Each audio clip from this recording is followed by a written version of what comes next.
Good morning, my renegades. Welcome back to Rogue Radio. My name is Sarah Jane, and I know it's been a while. Here in Ohio, where I live in my city, November is up in the air when it comes to weather.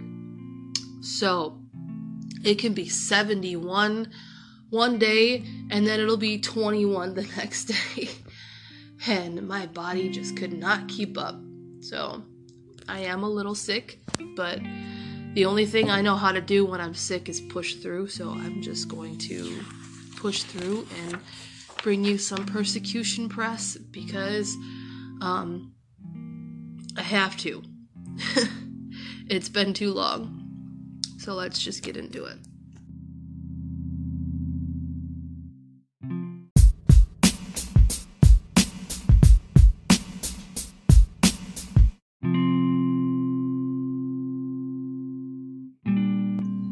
So yes, it's been a long time between the last persecution press and this one, so there's a huge gap. I only know that there's a huge gap because there's like 5 issues of Voice of the Martyrs in front of me. If you have any comments, questions, or concerns, feel free to contact me in the links down in the description below. Thank you very much.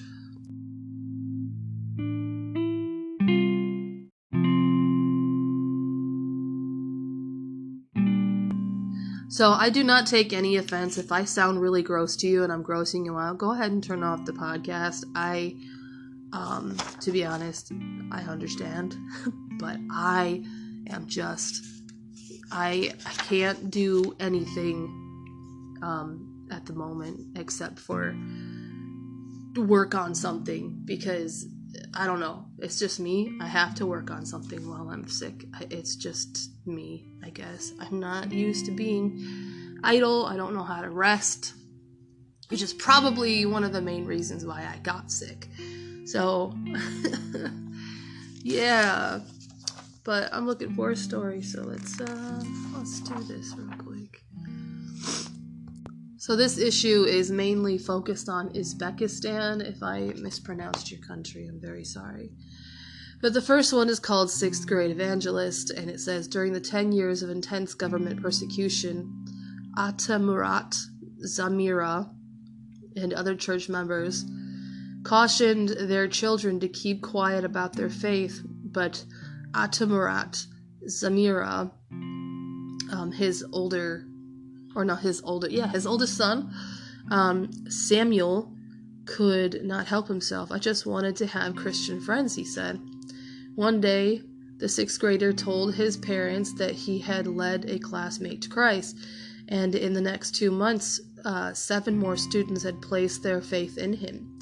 Although some of the children's parents complained, the teachers protected Samuel because he was the top student in the school. After Samuel shared the gospel with new students, however, he began to face harassment from police. Okay. So police periodically pulled Samuel out of class, questioning. It's an intimidating and fearful time in the young Christian's life. Atamurat spent hours praying for his son, and one morning he asked the Lord, "What should I tell my son?" The answer received was, "Tell him I am training him." When Atamurat picked Samuel up from school that day, Samuel told the police and interrogated him again. He asked his dad why God was allowing this to happen, and Atamurat then told Samuel about his prayers and that God was preparing him. Samuel was reassured and emboldened by his dad's hopeful message. Now at university, Samuel continues to share his faith with his friends, and he said he finds it more challenging though, partly because his friends are older, but it's also because people are not as open to the gospel as they once were. Yep. I don't know much about Uzbekistan, but I do remember watching a documentary on it, and they did say that Uzbekistan is a lot more secular than it is compared to the rest of the Middle East, but that probably could have changed from the years since I've watched that.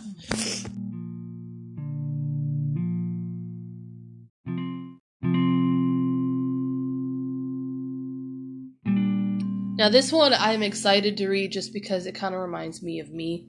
I love makeup. I do makeup all the time. But Zamira's sister sent a gift that provided an unexpected spark of hope during a difficult time. Her sister sent a makeup set, which Zamira realized she could use both to encourage other women to continue sharing the gospel.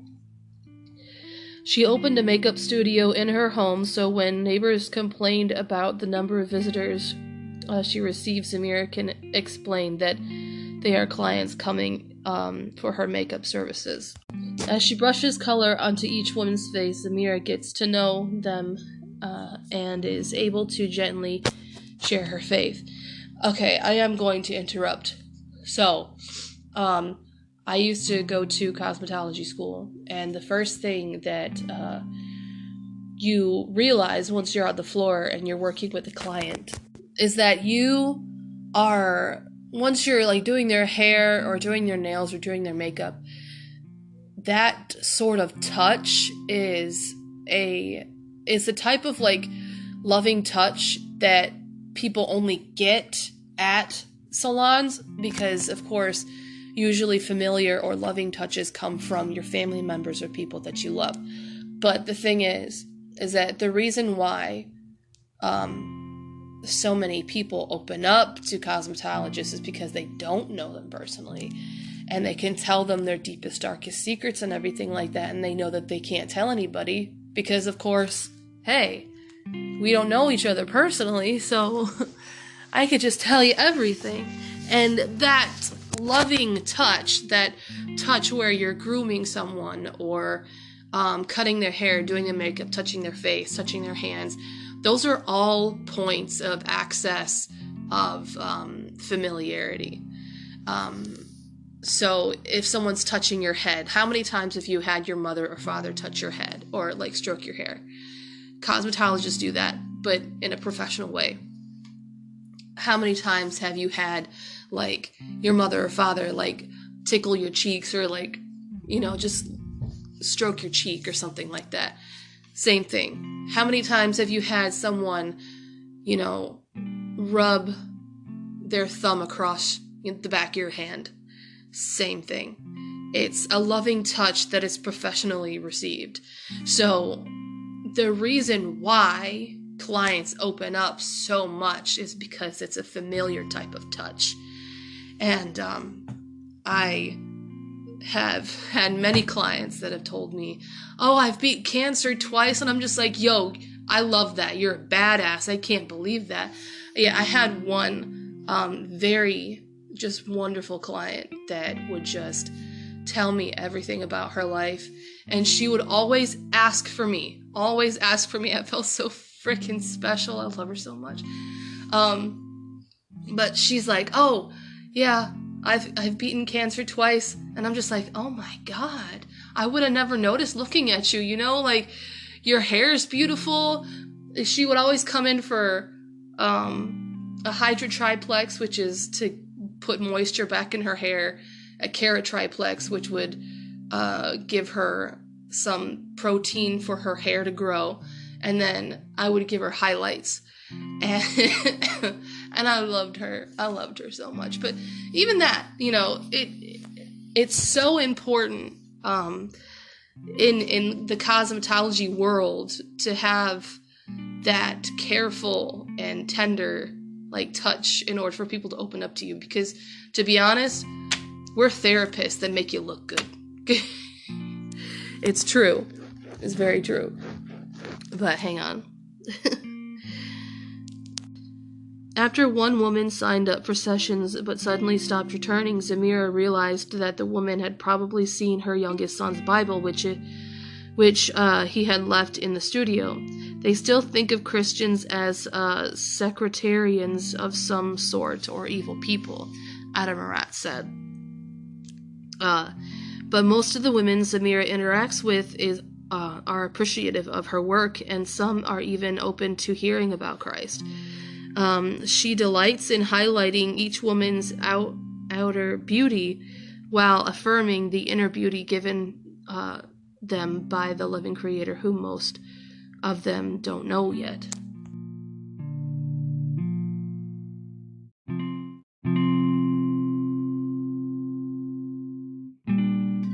I'm better now. I'm so happy. Damn right. Okay. So let's continue this episode. Yeah.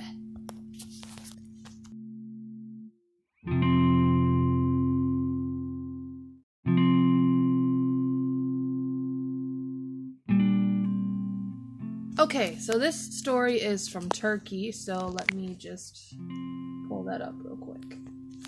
So it says this was the 16th of... Oh, that's today. Alright. From International Christian Concern, Layla is a loving mother and wife in her 40s who grew up in a family that still practices radical Islam. After getting married, her husband became a catalyst for the acceptance of Christ and became a believer. Christ is a part of her life, but initially she needed help or needed to keep this hidden from her family. They eventually found out, which was the beginning of some tough times in her life. Layla's father learned about her husband's faith during a visit from or out of the city and confronted his daughter. Without giving her a choice, he took her back home with him and told her she was allowed to see her husband, or she was not allowed to see her husband, and would divorce him. She compares this to being a hostage with her children. I was so scared that I couldn't say anything. I was just praying to the Lord to help us overcome these problems.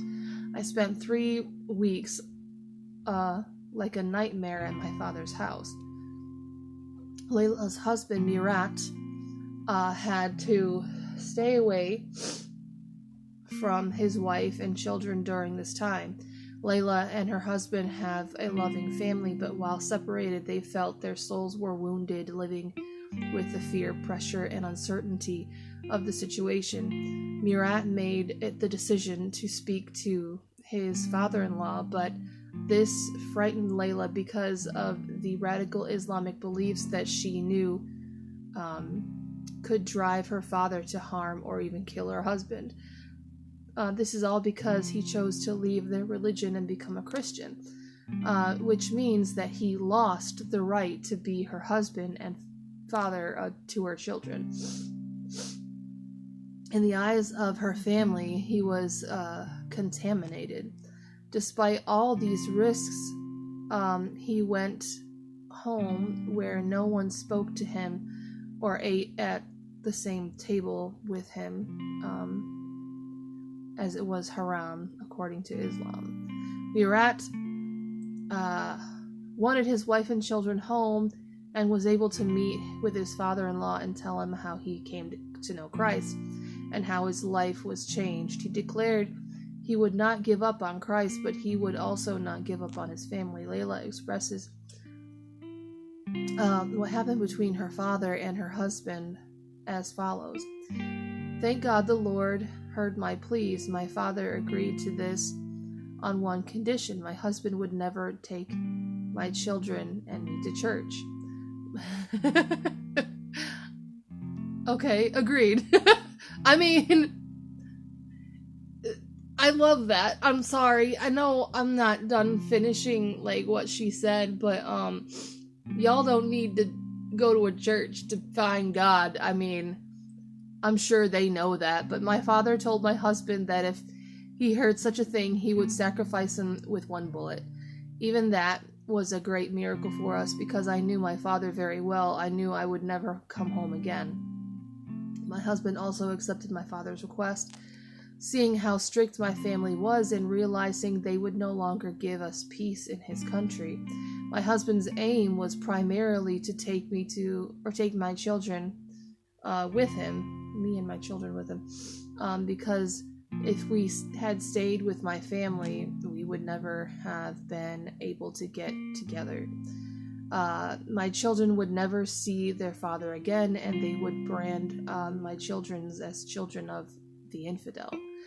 If I had stayed with my family, they would have married me to someone else after I divorced my husband. So unfortunately, a common occurrence in our culture. This was to be very difficult and heavy situation for me. When they were preparing to return home, Layla's father told his grandchildren, "For this man who will be your father takes you to church, or if this man takes you to church among the infidels again, you will inform me immediately. I'll come and get you, and you'll never see your father again," he instructed and warned the children. One of their children, afraid of what their grandfather said, cried along the way, "Please, let's not go to church, Mom," she begs her mother.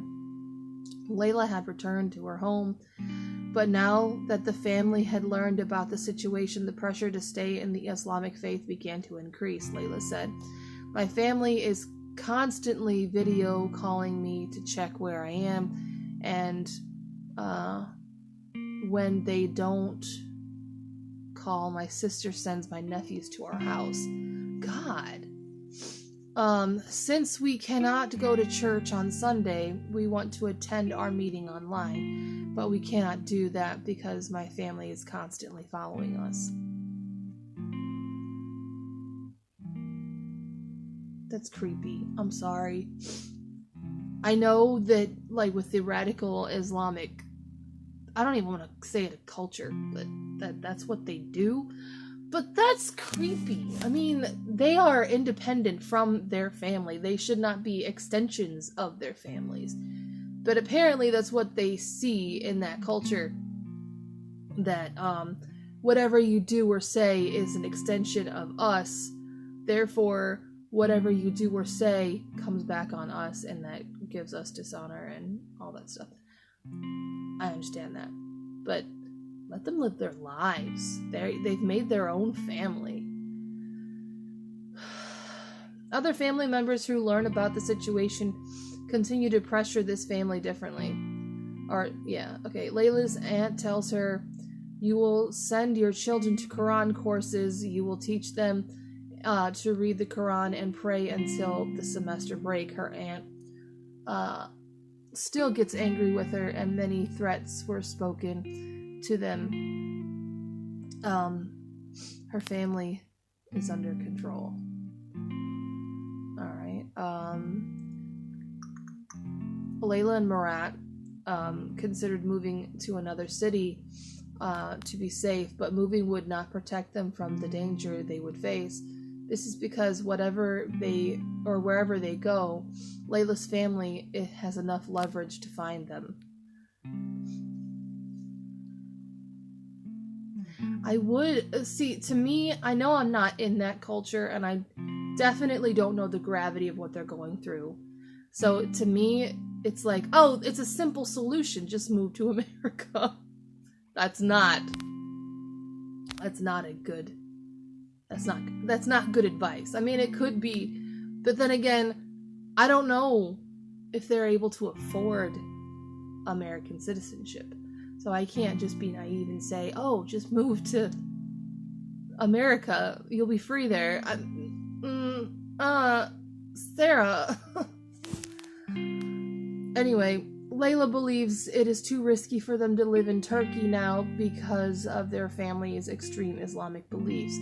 Layla says, "My family has a point of view that sees everyone who doesn't think like them as infidels. If it is learned by our big family that we are Christian, they can easily reach us even if we change the city we live in. And in such a case, our safety is in serious danger. Layla does not want her children to grow up without a father, but their life continues like this. The whole family will learn that they are Christians in time. For this reason, Layla and her husband decided they would move out of the country. Okay, so they did do that. Even though this would be very difficult, they will move to a place where the language and culture are different. And her husband will quit his job and risk their family so that they can have the right to raise their children in a healthy way with the love of Christ. This move will be painful and disrupt their way of life, but it will be worth it, according to Layla. Layla's father threatens to kill his son-in-law without caring about his daughter's future or feelings. He believes he is justified simply because his faith allows him to do so because of his Christianity. He has the will, power, and motive to do so, and until they leave, they will not be safe. That's crazy.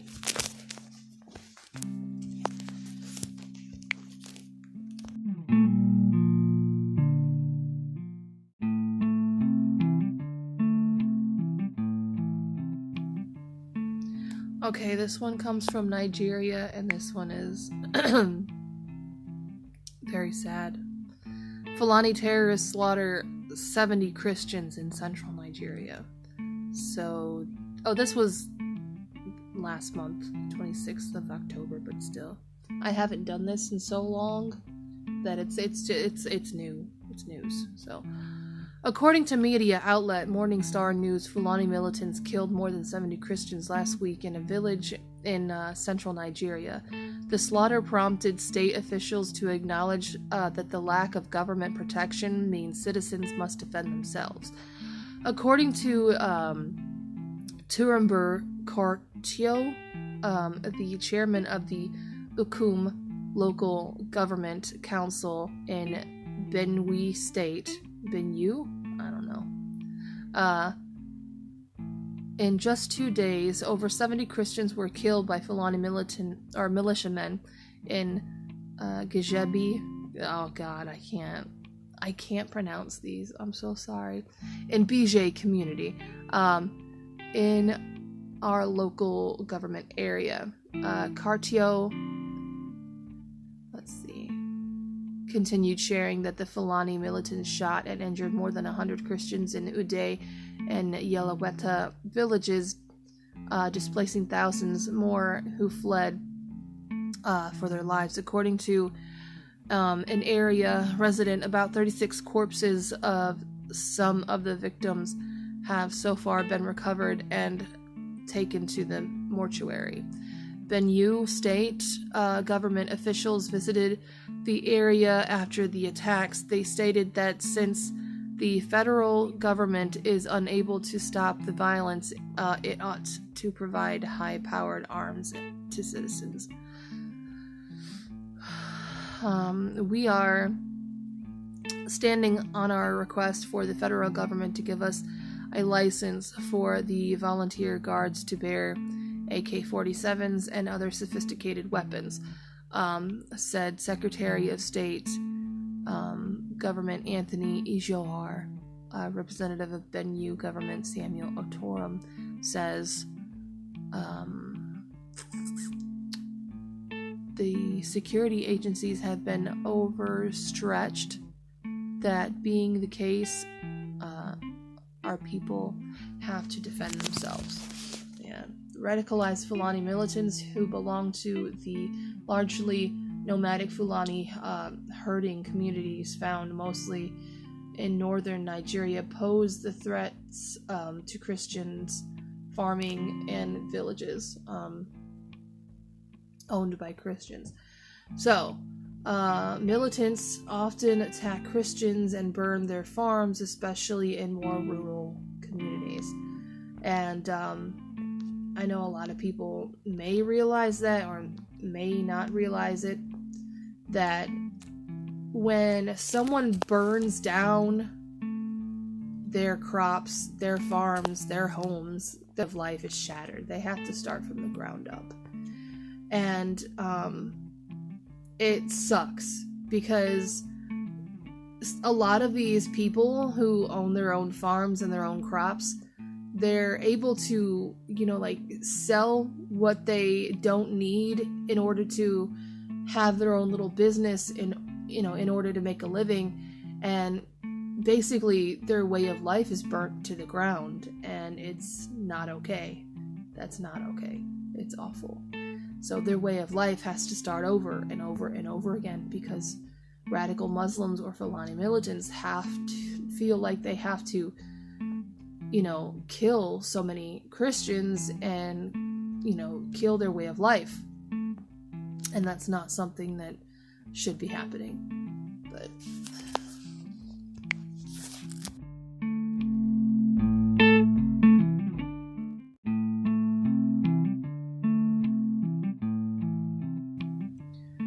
this one is from Algeria, and Algeria, I know, listens. So, lost in Nigeria. Oh, wow. Okay, excuse me. Lost in What in the world is wrong with me? Am I okay? Laws in Algeria restrict mission work. There we go. This was the 12th of November from International Christian Concern. So, officials in I want to say Nigeria and Algeria at the same time for some reason. Officials in Algeria have made it increasingly difficult for missionaries to evangelize or challenge the Islamic faith in any capacity. In Algeria's government issued ordinances and restrictions on non-Muslim religious organizations. Any attempt to attract more MBBs is met with animosity and the very real possibility of jail time and hefty fines. Today, Algeria is estimated to be about 99% Sunni Muslim and has blasphemy, proselytization, and laws governing worship that are main components in making mission work here near impossible. The blasphemy laws, according to the United States Commission on International Freedom, the USCIRF,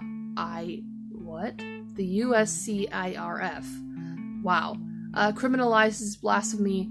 Any individual who offends the Prophet and the messages of God, or disparages the dogma or precepts of Islam, whether be through writing, artwork, speaking, or any other medium, may be subject to 3 to 5 years in prison and or a fine between 50,000 or 100,000 Algerian dinars, roughly $350 to $710 US.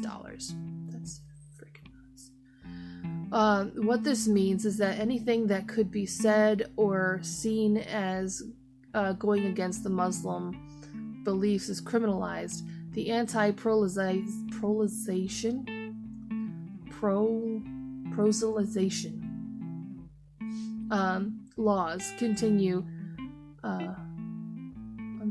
Anti-proselytization laws include any act that entices a Muslim to convert to another religion. I'm sorry, so they can't think for themselves? They can't choose for themselves? They have to stay a Muslim till death? Okay. Lastly, the laws governing worship keep Christians confined to approved worship spaces, while also purposefully discriminating against religious minorities to make these places of worship difficult to attend and enjoy regularly. You can find similar stories of how these laws have persecuted Christians here. Okay, wow. My prayers are with you, Algeria. I know you guys listen, and I will not stop talking about you. People need to know.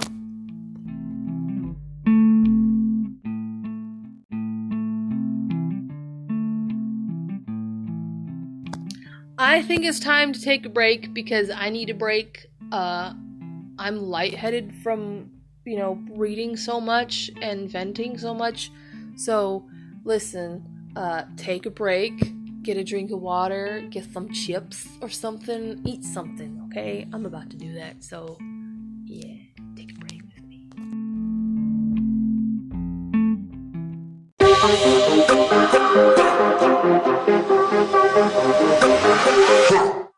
Hello, my renegades. If you haven't heard about Anchor by Spotify, it's the easiest way to make a podcast with everything you need all in one place. Let me explain. Anchor has tools that allow you to record and edit your podcast right from your phone and computer, and when hosting on Anchor, you can distribute your podcast on listening platforms like Spotify, Apple Podcasts, and many more. It's everything you need to make a podcast in one place. And best of all, Anchor is totally free. Download your Anchor app or go to anchor.fm to get started. It's a lot of fun, so come join us.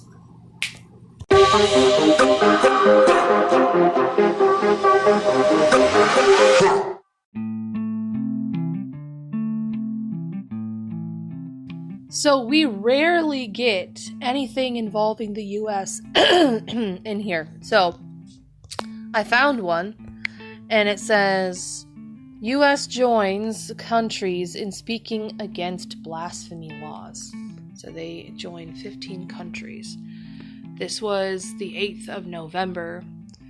The International Religious Freedom or Belief Alliance, IRFBA, released a statement yesterday expressing its continued concern over international blasphemy laws in a recent study published by Monash University in Melbourne. Researchers found that at least 12 countries retained the death penalty as criminal punishment for blasphemy or related offenses. Blasphemy laws, which are strategically used to prevent the speech of religious minorities, are found in more than 80 countries. Yet the following nations assign capital punishment to these offenses, namely Afghanistan, Brunei, Iran, Maldives, Mauritania, Nigeria, Pakistan, Qatar, Saudi Arabia, Somalia, United Arab Emirates, and Yemen. The International Religious Freedom or Belief Alliance is a multinational alliance of countries committed to protecting religious freedom around the world. Okay. The United States joined in solidarity with the most recent statements, along with 15 other IRFBA countries, including Australia, Costa Rica, Croatia, Cyprus, Estonia, Greece, Israel, I'm so happy, Latvia, Lithuania, Malta, Norway, Poland, Romania, Slovakia, and the United Kingdom. With the release of its statement, members of the IRFBA called for several actions, including the global repeal or reform of blasphemy laws and the release of individuals imprisoned based on their views on matters of religion or belief that may differ from official narratives for the views of majority populations. Furthermore, member countries reiterated their commitment to the Istanbul process as a process for monitoring and driving the implementation of the UN Rights Council Resolution 1618 action. To plan to prevent and respond manifestations of intolerance, discrimination, hatred, and violence based on religion or belief. While some countries, such as Pakistan, have never enforced the death penalty as a punishment for blasphemy, it is critical to note that the statute's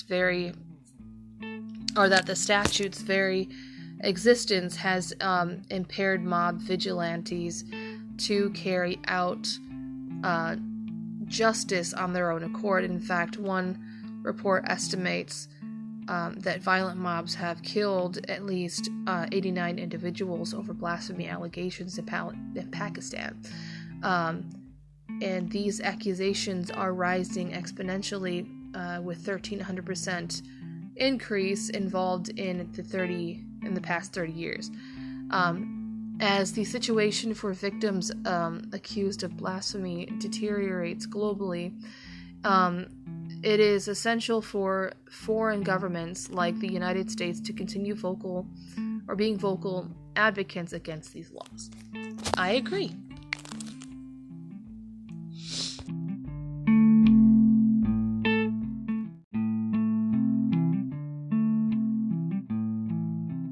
So this is from China, I believe. 90-year-old Hong Kong cardinal arrested for running pro-democracy fund. So this was the 3rd of October from Hong Kong. Cardinal Joseph Zen, one of the highest rankings in Asia, stood trial on Monday, September 26th, for his role in running a fund to help defend people arrested in anti-government protests. During the trial, Hong Kong police testified against Cardinal Zen, and the judge ruled that this case could move forward. His next court appearance is October 26th, which has already passed. If convicted, he faces a fine. However, Cardinal Zen is also under investigation for colluding with foreign forces. If he is charged with this crime, he could face a life sentence. The cardinal was originally detained in May of this year, following the imposition of a draconian national security law in Hong Kong. ICC reported on his arrest earlier this year. The Vatican has remained reticent to comment as the story has unfolded. I don't believe that the Vatican is ever going to reply or is ever going to, put their attention on this man, because the Vatican is frickin' evil, okay? I'm doing my best not to cuss, but they are evil, okay? I want that church. I want the Vatican to burn down. I want it to burn to the ground. Burn to the ground. Good God, please. I mean, that day that I reported that someone said that the Vatican was on fire, I really want it to happen. I don't care if I'm offending any Catholics. Listen, if you follow the Pope, there's something wrong with you. He's a pedophile, and he hates Israel, he hates Judaism, and therefore, I am not at all happy. I'm not happy with the Vatican. They do not care. They think that they are gods themselves. They believe that you need to go to a priest in order to be forgiven, because that's the authority that God gave them.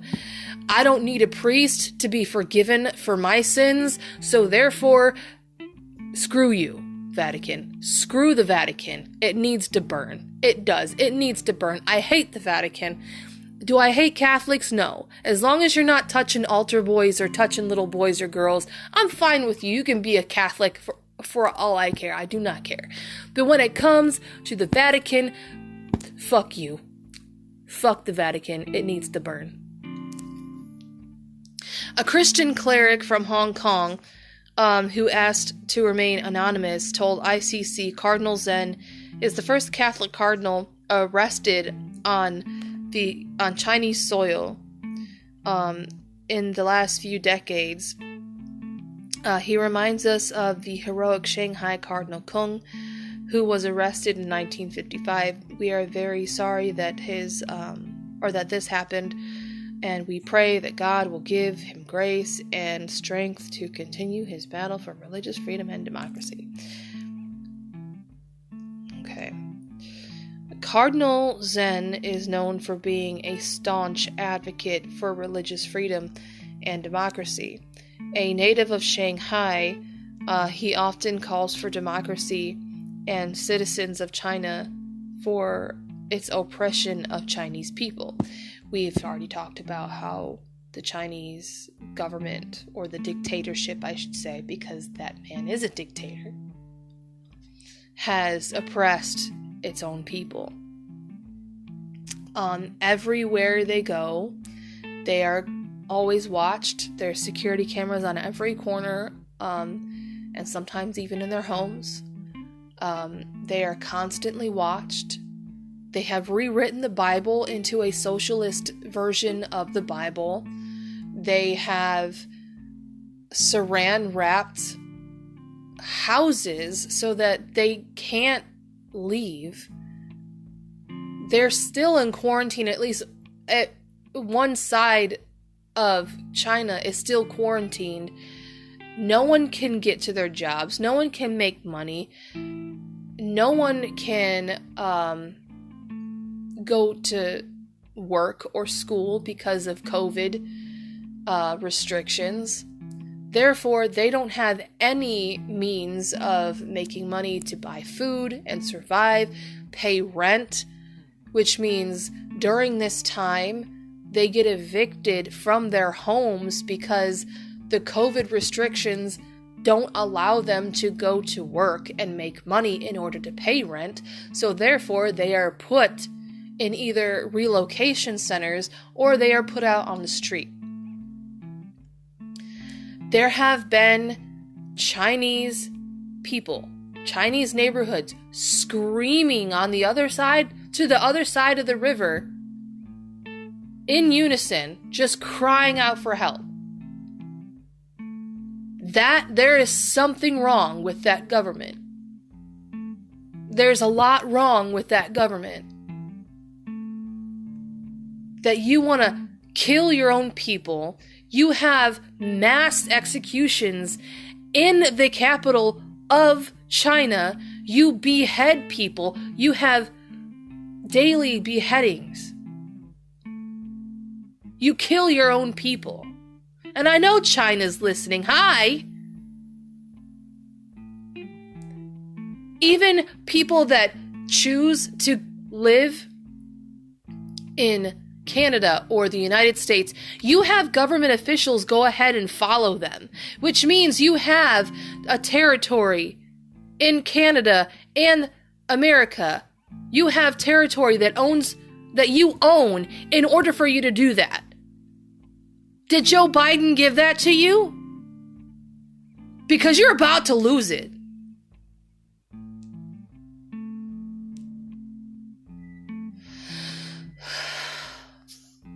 Okay. It's oppression of the Chinese people, especially those from the underground Catholic community. All right. He criticized the 2018 Sino-Vatican agreement that gave Chinese authorities greater influence on bishop appointments, and his stance against the Chinese Communist Party and support for pro-democracy activists have made an easy target. Okay, made him an easy target. I'm so flustered right now from what I said. He was called a false prophet and received threats last June as he prepared to hold mass in remembrance of the victims of the Tiananmen massacre. Okay. The one thing I find funny, and I don't want to rant again because I'm literally lightheaded from ranting, but when you call somebody a false prophet, do you really know what you're talking about? Because if you're called to be a prophet, then hey, that's fine. You get called to be a prophet, just don't call yourself a prophet. Because if you call yourself a prophet, then therefore you have a freaking ego. And no one's going to really believe you or take you seriously. So, anybody who calls another person a prophet is fine. It's fine if you want to call you, it's fine if people want to call you a prophet. I don't know whether they called Cardinal Zen a prophet, but the the term is loosely used. You have to be called to be a prophet. Just because the man is a religious man doesn't make him a prophet. It just makes him a man who is religious, who has faith. Yes, he's Catholic. There are good Catholic men and women out there, like I said. But don't call him a false prophet if that's not what the people are calling him. But anyway, the erosion of freedom in all aspects in Hong Kong is very concerning, and increasing numbers of freedom fighters are arrested and incarcerated for fabricated charges, said Gina Goh, ICC regional manager for Southeast Asia. If a 90-year-old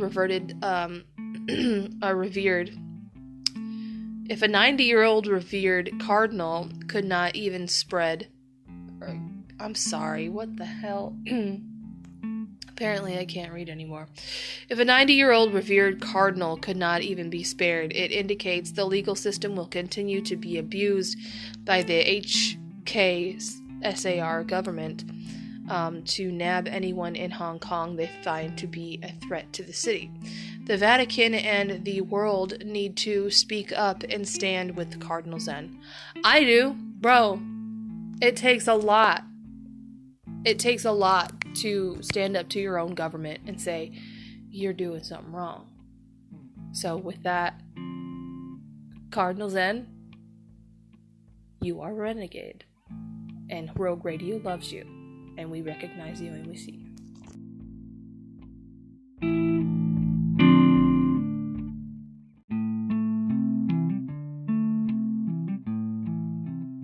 Okay, so this one comes from Yemen, and it says, Yemen at war, Christians in peril. So, while the world is focused on the Russian incursion into Ukraine, just to let you know, Trump said that Russia, I think, decided to hide a missile in Poland, like a nuclear one. Just to let you guys know. So if you have friends or family that are in Poland, please warn them to leave, because we don't know what the heck's gonna happen after that. That's kind of scary. And I know Poland listens, so therefore, hey, listen. Be careful. Please be careful. Please be careful. Rogue Radio loves you. We just want you safe. I know Russia, and I think Ukraine also. I don't think Ukraine listens, never mind. But I do know Russia listens as well. I really don't know what to say to Russia, except for, I love you. I know it's not your fault that this is happening. I just pray that you guys stay safe as well. But little attention has been given to the intensifying war in the Middle East. See, that's another thing. Like, they'll distract us with rumors of wars or wars, and they won't actually help us focus on other things that's going on in the world. That's what the media does. So everybody's talking about Ukraine and Russia going to war and all this other stuff, but now we have Yemen at war. No one's talking about that. Where Yemen has been embroiled in a lengthy, ongoing civil war since 2014. Holy moly. Initially, fighting began between the Houthis? We're going to say that. An armed rebel movement, and Al-Islah, Yemen's main Sunni radical Islamic party. In 2015, the conflict expanded as Yemen became the center stage for regional military engagement for Saudi Arabia, the UAE, and other allies in support of the Sunni-led government of President Rabu Mansour Hadi, against the Shiite Houthis. I'm pretty sure I'm saying the last word wrong, but whom they view as Iran's proxy. The Houthis, also called Ansar Allah, supporters of God, and the large Zaydi Shiite minority who adhere to strict Sharia law and control most northwestern Yemen, and with alliances of various clans and tribes. Iran has been accused of supplying weapons to Ansar Allah forces in violation to the UN arms embargo. 2022 has been a dramatic escalation in military operations in Yemen and the surrounding region. A Saudi-led coalition has continued to pound regions of Yemen with multiple airstrikes and retaliation to missile and drone attacks on UAE and Saudi territory from Houthi forces. According to a UN Human Rights Council report earlier this year, the rate of airstrikes had doubled over to roughly 600 strikes per month in 2021. Houthi attacks and Saudi and UAE territories on those territories have increased proportionately, with ballistic missiles and drones hitting key targets, including energy and oil refineries, needed infrastructure such as water desalination plants, and have also been targets. Both sides are accused by the UN of committing international war crimes, as articulated in a report from the International Crisis Group. Yemen's war interacts with the fuel's regional tensions. It is also becoming more internally complex and harder to resolve. A following diagram. They have a diagram. Okay. I can't show you that. It's audio. Yemen's fragmented government. According to the Freedom House 2022 report, Yemen has no functioning central government. That's not new. That's not news. A lot of countries don't have a government anymore. Yemen has no functioning central government with full control over its territory, and any state institutions that continue to operate are controlled by unelected officials and armed groups. The Hadi government is largely dependent on its foreign patrons, particularly Saudi Arabia and the UAE, which also have parallel relationships with other Houthi groups. The Houthis receive at least some support from Iran. The existing fragile power-sharing government was formed in December 2020 by anti-Houthi factions, including Houthis government, General People's Congress, the Southern Transitional Council, the Islamist Party, al-Islah, and various other parties supported by the Saudis, UAE.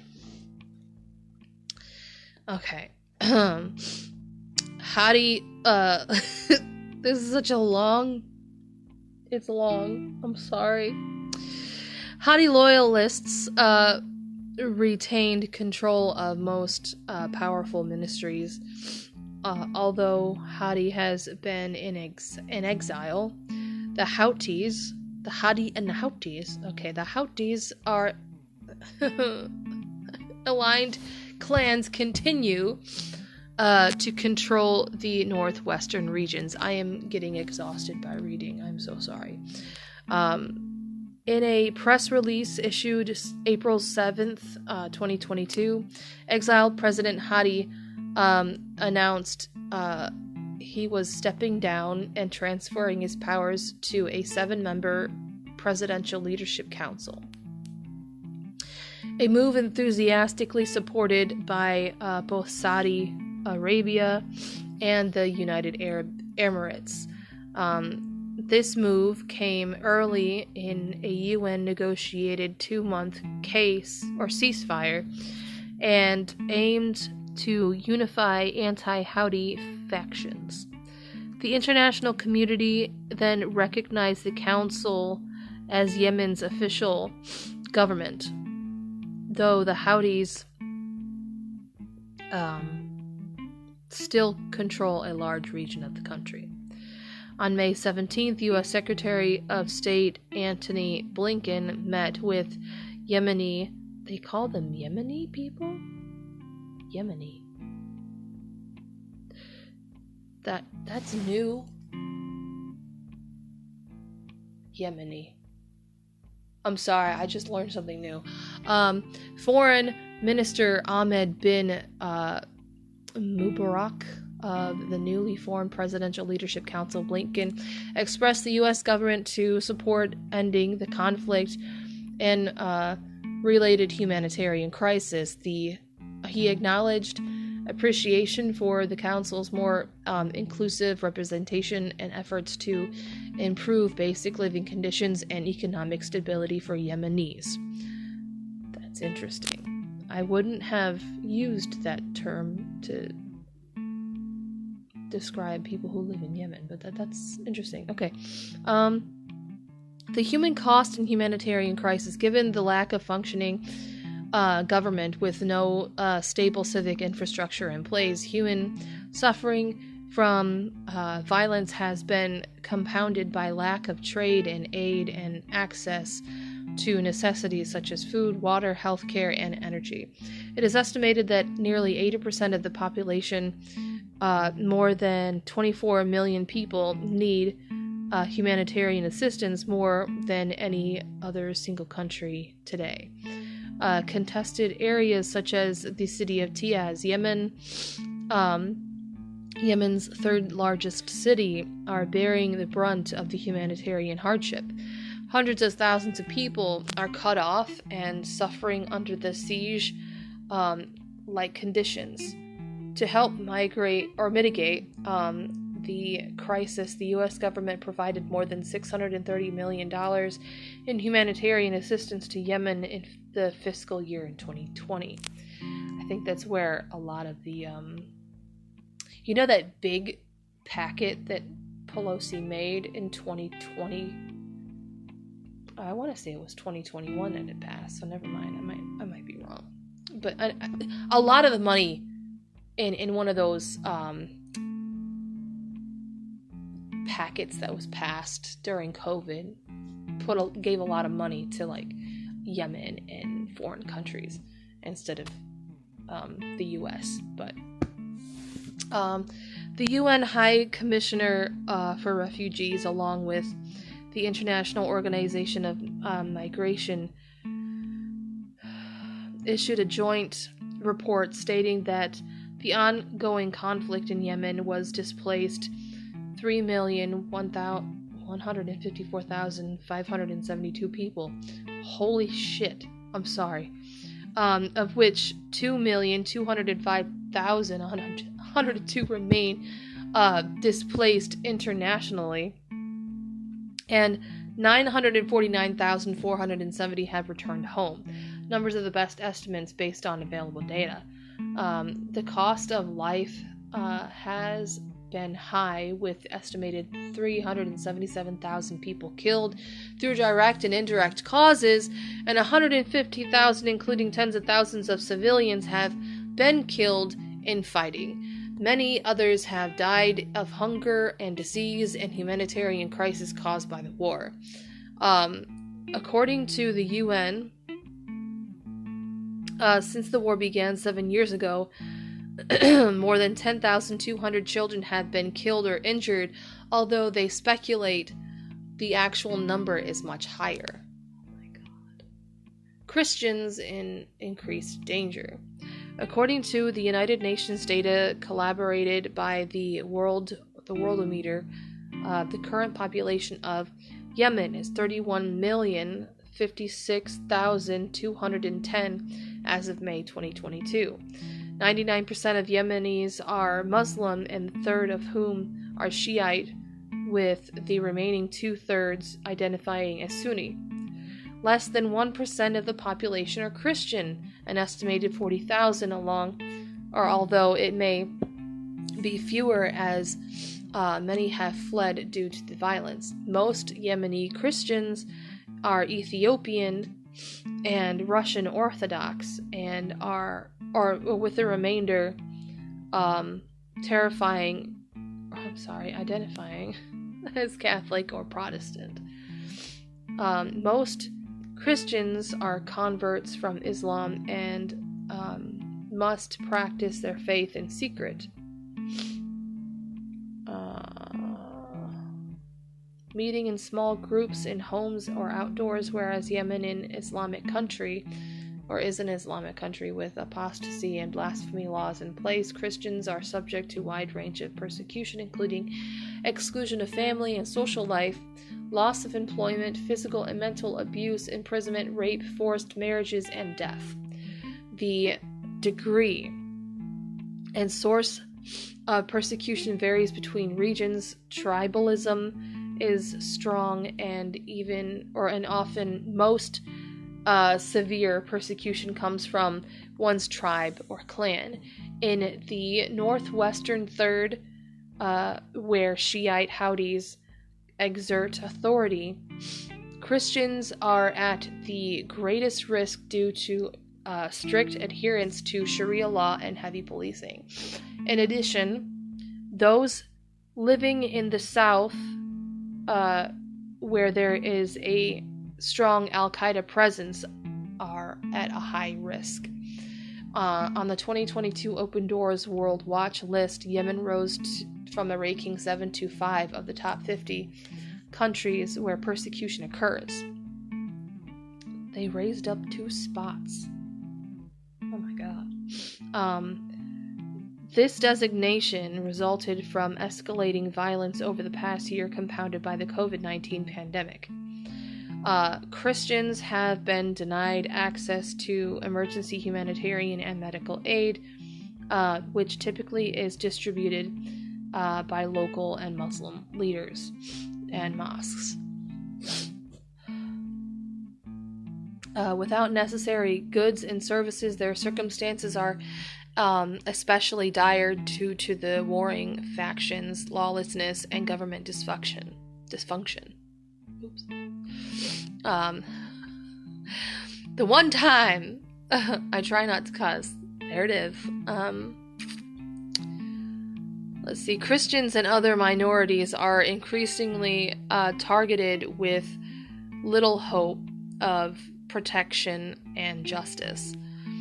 Despite extreme hardship, persecution, and threat of death, there is some encouraging news. According to the advocacy organization Voice of the Martyrs, a small and steadily growing number of new converts are coming to Christ, whereas it is extremely dangerous to be identified as a Christian. Access to the Bible and other Christian resources online and through Christian media have been key to spreading the gospel and discipleship. We pray for more Yemenis to hear the gospel and come to Christ. We also pray for the protection of the provision of all Christians in Yemen. May they know that they are not forgotten. And there's a disclaimer: views and opinions expressed in this article are those of the authors and do not necessarily reflect the official policy or position of the International Christian Concern or any of its affiliates. Okay. Dr. Burkle retired from the Salvation Army in early 2019, where she oversaw an array of social services in multi-state region, along with the state attorney general. Burkle co-chaired the Nebraska Human Trafficking Task Force. Dr. Burkle holds a doctoral degree in international relations and has worked with persecuted peoples in a number of countries, and her dissertation focused on religious persecution, specifically regarding Iran, Sudan, China, and Burma, Myanmar.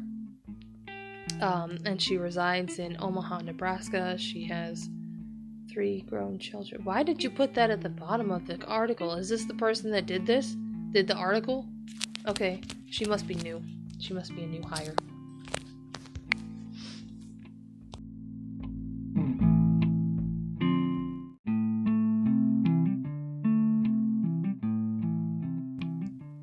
Thank you so much for listening, and I will see you in the trenches next time.